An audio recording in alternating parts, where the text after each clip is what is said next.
సింగరేణి విషయంలో కేంద్రం కీలక నిర్ణయం తీసుకుంది. సింగరేణికి ఊపిరి పోసేలా తాడిచెర్ల కోల్ బ్లాక్ 2ను కేటాయించింది. తాడిచెర్ల బొగ్గు గనిని సింగరేణికి కేటాయిస్తూ కేంద్ర మంత్రి కిషన్ రెడ్డి ఢిల్లీ వేదికగా సంతకం చేశారు. తెలంగాణ అభివృద్ధికి, విద్యుత్ రంగానికి తాడిచెర్ల కోల్ బ్లాక్ భరోసా అవుతుందన్నారు. కేంద్రం నిర్ణయంతో సింగరేణి సిరుల గనిగా మారబోతోందని చెప్పారు.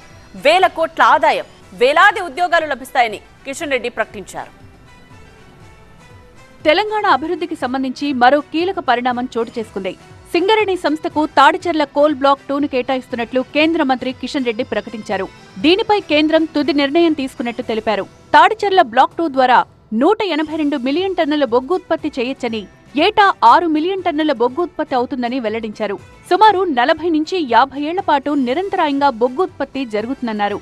అంతేకాదు, తాడిచెర్ల కోల్ బ్లాక్ 2లో లభించే బొగ్గు అత్యంత నాణ్యమైన గ్రేడ్ 8 రకం కావడంతో సింగరేణికి భారీ లాభాలు చేకూరనున్నాయని తెలిపారు. ఈ విషయాన్ని తెలంగాణ ప్రజలు, సింగరేణి ఉద్యోగులు, ఉద్యమకారులతో పంచుకోవడం సంతోషంగా ఉందన్నారు. తాడిచెర్ల కోల్ బ్లాక్ 2పై కొన్నాళ్లుగా చర్చ జరుగుతుండగా లీగల్ ఒపీనియన్తో కీలక నిర్ణయం తీసుకున్నట్లు కిషన్ రెడ్డి చెప్పారు. తెలంగాణ అభివృద్ధి పట్ల ప్రధాని మోదీకున్న చిత్తశుద్ధి, సానుకూల దృక్పథానికి ఇదే నిదర్శనమన్నారు కిషన్ రెడ్డి.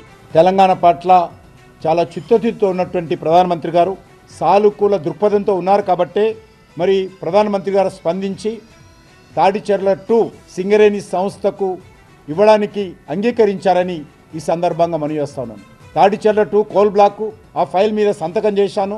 ప్రతి సంవత్సరానికి 6 మిలియన్ టన్నుల యొక్క బొగ్గు ఉత్పత్తి తాడిచెర్ల 2లో సింగరేణి సంస్థ మరి ఉత్పత్తి చేయడానికి అవకాశం ఉంటుంది. ఇది కూడా 40 నుంచి 50 సంవత్సరాల పాటు సింగరేణి యొక్క తాడిచెర్ల 2లో బొగ్గు ఉత్పత్తి చేయొచ్చు.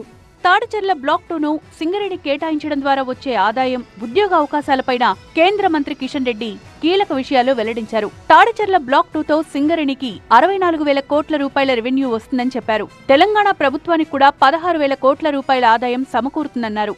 అదే సమయంలో బహిరంగ వేలం లేకుండా సింగరేణికి నేరుగా కోల్ బ్లాక్ కేటాయించడం ద్వారా సుమారు 3,000 కోట్ల రూపాయల అదనపు ఆదాయం లభిస్తుందన్నారు. అలాగే సింగరేణికి కొత్త కోల్ బ్లాక్ కేటాయింపుతో 1,200 ఉద్యోగాలు వస్తాయని కిషన్ రెడ్డి ప్రకటించారు.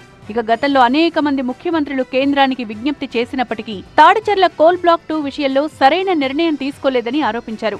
కానీ తాము ప్రత్యేక దృష్టి సారించడం సింగరేణికి వరంగా మారిందన్నారు. సింగరేణిలో బొగ్గుత్పత్తి పెరిగేందుకు, స్థానిక ఆర్థిక పరిస్థితి మెరుగయ్యేందుకే మోదీ సారథ్యంలోని కేంద్ర ప్రభుత్వం సానుకూల నిర్ణయం తీసుకుందని కిషన్ రెడ్డి గుర్తు చేశారు. సింగరేణికి నేరుగా ఇవ్వడం ద్వారా సింగరేణికి ప్రీమియం కింద సుమారు 2,500 నుంచి 3,000 కోట్ల అదనపు ఆదాయం కూడా, లాభం కూడా సింగరేణికి చెందుతుందన్న విషయాన్ని మనవి చేస్తూ ఉన్నాను. దీంతోపాటు తెలంగాణ ప్రభుత్వానికి కూడా 16,000 కోట్ల రూపాయల రెవెన్యూ ఈ తాడిచెర్ల 2 బ్లాక్ ద్వారా మరి లభిస్తుందన్న విషయాన్ని కూడా ఈ సందర్భంగా మనవి చేస్తున్నాను.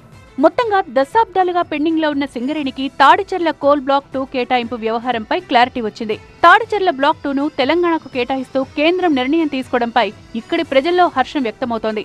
అటు సింగరేణి భవిష్యత్తును సిరులుబాట పట్టించేందుకు కృషి చేస్తోన్న ప్రధాని మోదీకి తెలంగాణ ప్రజల తరపున కేంద్ర మంత్రి కిషన్ రెడ్డి కృతజ్ఞతలు తెలియజేశారు.